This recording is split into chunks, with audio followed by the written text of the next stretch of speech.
के होलै है गेरुआ साड़ी के होलै है कंगनवा के होलै है ना घुंघरू लागल कमरवा के होलै है ना घुंघरू लागल कमरवा के होलै है ना के होलै है गेरुआ साड़ी के होलै है कंगना के होलै है ना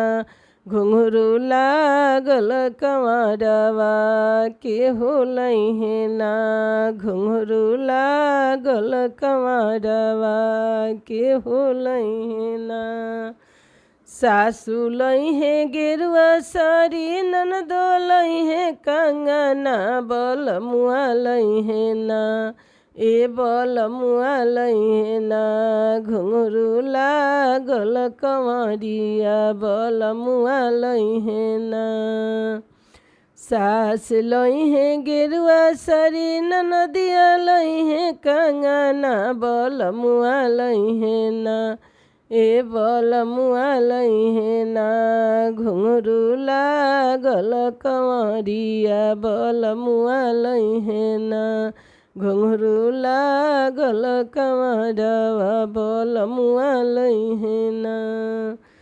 कहाँ मिली है गेरुआ साड़ी कहाँ मिली है कंगना कहाँ मिली है ना आय है कहाँ मिली है ना घुंघरू लागल कमरवा कहाँ मिली है ना घुंघरू लागल कमरवा कहाँ मिली है ना नैहर से आई है गेरुआ साड़ी ननदो लै है कंगना बलमुआ लै है ना नैहर से आई है गेरुआ साड़ी ननदो लै है कंगना बलमुआ लै है ना बजरिया से लै है ना घुंघरू लागल कमरिया सुल्तानगंज से लै है ना घुंघरू लागल कमरिया बाबाधाम जइब ना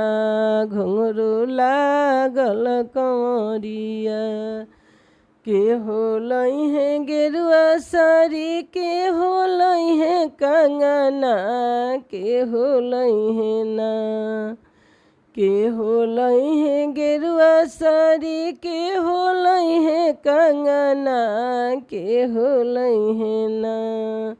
घुंघरू लागल कमरिया के होलै है ना